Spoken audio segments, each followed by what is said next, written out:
ఏంటి సార్ ఇది? ఒక్క వ్యక్తి గురించి ఇంతమంది ప్రజలా? ఇంతవరకు దాదాపు నాయకులందరూ పార్టీల్లో పుట్టారు. ఇతనొక్కడే ప్రజల్లోంచి పుట్టాడు. నిజమైన నాయకుడయ్యా ఇతను. రాఘవరెడ్డి గారు సార్, ఏ ప్రజల కోసం ఠాగూర్ ఇదంతా చేస్తున్నాడో ఆ ప్రజలకి అతని ఆవేదన తెలియాలి. ప్రతి ఆంధ్రుడు అతని వాదన వినాలి. కోర్టు ప్రొసీడింగ్స్ అన్ని లైవ్ టెలికాస్ట్ చేసి ప్రజలందరూ చూసి ఏర్పాటు చేయండి ప్లీజ్.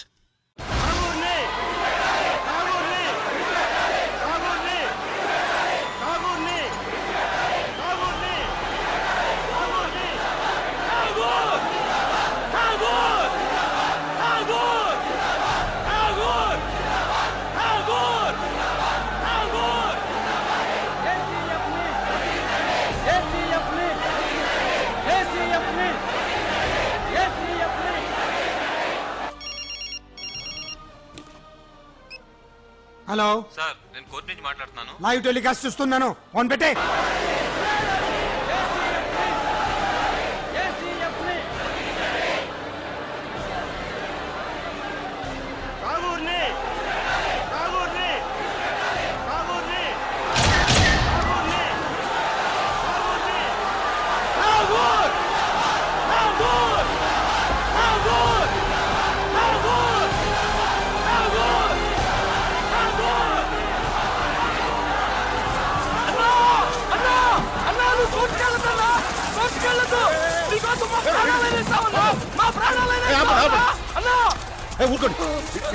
ఏంటిది?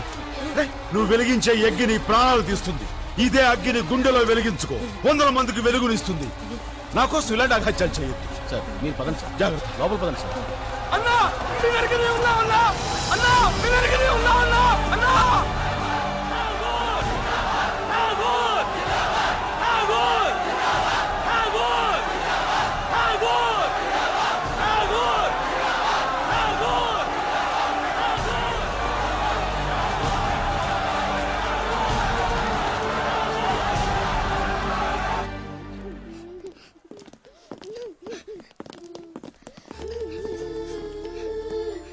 ఏంట్రా, దేనికి ఏడుస్తున్నారు?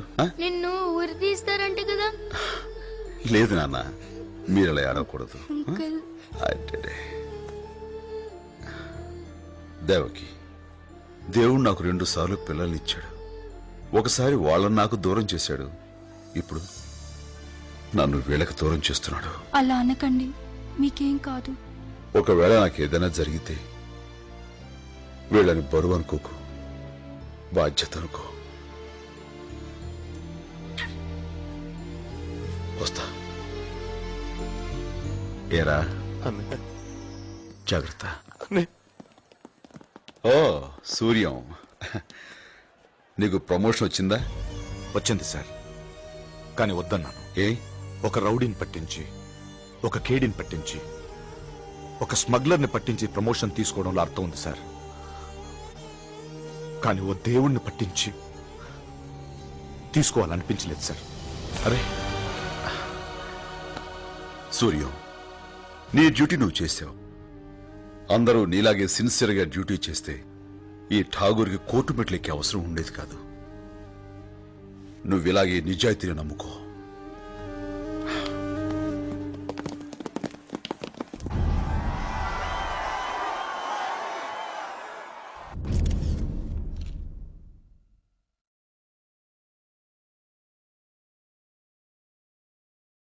ఈ భగవద్గీత మీద ప్రమాణం చేసి చెప్పండి. గీతలో శ్రీకృష్ణుడు ఏం చెప్పాడో అదే నేను చేస్తున్నాను. ఇంకా ఈ ప్రమాణాలు దేనికి సార్? అది కోర్టు ఆనవాయితీ. గీత మీద చేయటం మీకు ఇష్టం లేకపోతే మీ ఆత్మసాక్షిగానైనా ప్రమాణం చేయాలి. Thank you sir. నా ఆత్మసాక్షిగా చెప్తున్నాను. సొసైటీలో జరిగే అన్యాయాలు చూడలేకే ఏసీఎఫ్ని స్థాపించాను. ఆ సంస్థ చేసే పనులన్నింటికీ నేనే కర్త, కర్మ, క్రియ. ఠాగూర్ గారు, ఒక ముఖ్యమంత్రికి ఉన్నంత నెట్వర్క్ మీకుందని పోలీస్ డిపార్ట్మెంట్ చెబుతోంది. ఇంత మేధస్సు ఉండి, అంతమంది ఫాలోయర్స్ ఉండి ఈ మార్గాన్ని ఎందుకు ఎంచుకున్నారు? కొన్ని సంవత్సరాల క్రితం పేరు మోసిన క్రిమినల్ లాయర్ శేషగిరిరావు మిమ్మల్ని జూనియర్గా చేర్చుకోవడానికి 5,000 లంచం అడిగితే ఉన్న ఒక్క ఇల్లు అమ్మి లంచం ఇచ్చి కన్న కూతురి పెళ్లి చేయలేక కుమిలి చనిపోయారు మీ నాన్నగారు. మీ నాన్నగారి దుస్థితి ఏ తండ్రికి రాకూడదని ఈ మార్గం ఎన్నుకున్నాను. ఈ సంగతి మీకెలా తెలుసు? మీరే అన్నారు కదా సార్ ఈయనకి ముఖ్యమంత్రికి ఉన్నంత నెట్వర్క్ ఉందని. చూడండి మిస్టర్ రవీంద్రనాథ్ ఠాగూర్ గారు, ఆంధ్రప్రదేశ్లో ఎవరి చరిత్ర ఏమిటో తెలుసుకోగలిగిన మీకు లంచం తీసుకోవడం కంటే మర్డర్ చేయడం పెద్ద నేరం అని తెలియదా? లంచాలు తీసుకోవడం మీ దృష్టిలో పెద్ద నేరం కాకపోవచ్చు సుబ్బారావు గారు. ఒక పబ్లిక్ ప్రాసిక్యూటర్గా ప్రభుత్వ ఉద్యోగం చేస్తున్న మీకు ట్విన్ సిటీస్ లో 5 కోట్లు విలువ చేసే కమర్షియల్ కాంప్లెక్స్, రాజమండ్రిలో ఒక థియేటర్, బెజవాడ గవర్నర్పేట సెంటర్ లో 3 బ్రాందీ షాపులు, ఇవన్నీ ఎలా వచ్చాయి? ఎందరో అమాయకుల్ని దోషులుగా చిత్రీకరిస్తే వచ్చాయి. మీరు ఒక లాయర్తో మాట్లాడుతున్నారు. నేను మాట్లాడుతున్నది లాయర్తో కాదు, లంచగొండి, ఒక లంచగొండితో మాట్లాడుతున్నా. మిస్టర్ ఠాగూర్, ఎక్కువగా మాట్లాడితే మీ చరిత్ర విప్పి జడ్జి గారి ముందు పెడతాను. నల్లకోటు విప్పి తెల్లమొహం వేసుకోవాల్సి వస్తుంది. యువర్ ఆనర్, ముద్దాయి ఇష్యూని సైడ్ ట్రాక్ చేస్తున్నాడు. విషయం మీ దాకా వచ్చేసరికి సైడ్ ట్రాక్ అయిందా? ఇదే మెయిన్ ట్రాక్. ప్రస్తుతం సొసైటీలో ఉన్న మెయిన్ ప్రాబ్లం లంచం.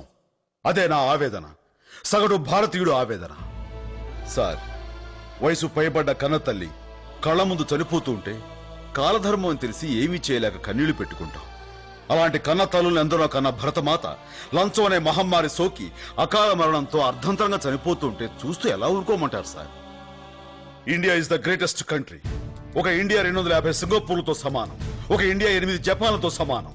ఇండియా జనాభా 102 కోట్లు, అమెరికా జనాభా 28 కోట్లు. 28 కోట్లలో ఒక బిల్ గేట్స్ పుడితే 102 కోట్లలో ఎంతమంది పుట్టాలి? కానీ ఒక్కడు కూడా పుట్టలేదు. కారణం, మన దేశంలో సైంటిస్టులు చేసే ప్రయోగాలు వెలుగు చూడాలంటే లంచం. మేధావుల మేధస్సు మన దేశానికి ఉపయోగపడాలంటే లంచం. అందుకే సార్, భవిష్యత్ బిల్ గేట్స్ మన దేశం వదిలి పరాయి దేశాలకు వలస పోతున్నారు, అక్కడ రాణిస్తున్నారు. చెప్పులు కుట్టుకునే అబ్రహం లింకన్ అమెరికా అధ్యక్షుడయ్యాడు. మన దేశంలో అలాంటి అబ్రహం లింకన్లు ఇంకా చెప్పులు కుట్టుకుంటూనే బతుకుతున్నారు. కారణం లంచం. మన దేశంలో అడుగడుగునా లంచం.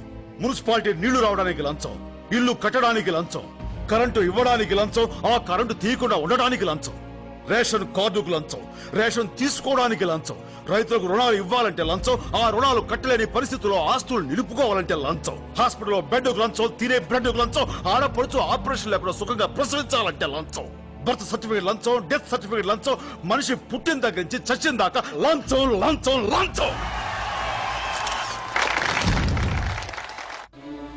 అగ్గిపెట్టెల దగ్గర నుంచి రైలు పెట్టెల దాకా అవినీతి నడుస్తూ ఉంటే బతుకు రైలు ఏ పట్టాల మీద నడపాలి సార్? అంటే లంచం లేకుండా ఈ దేశంలో ఏ పని జరగదనే మీ ఉద్దేశం? జరగదు సార్.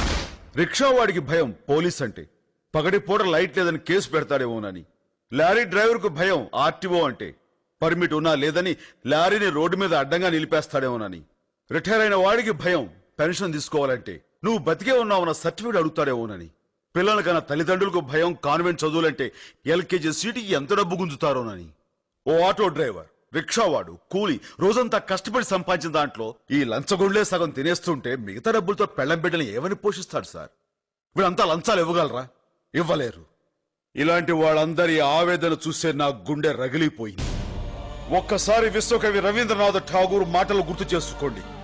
ఎక్కడ మనసు నిర్భయంగా ఉంటుందో, ఎక్కడ మానవుడు సగర్వంగా తలెత్తుకుని తిరగలడో, ఎక్కడ ప్రపంచం ముక్కలు ముక్కలైపోయి మగ్గిపోదో, ఎక్కడ మన చదువు విజ్ఞానం మూఢనమ్మకాల్లో ఇంకిపోదో, ఎక్కడ ఒక మనిషి తోటి మనిషిని దోచుకోడో, అక్కడ ఆ స్వేచ్ఛా స్వర్గంలోకి భగవంతుడా నా ఈ దేశాన్ని మేలుకొలుపు అంటూ ఆయన గీతాంజలి రచించాడు.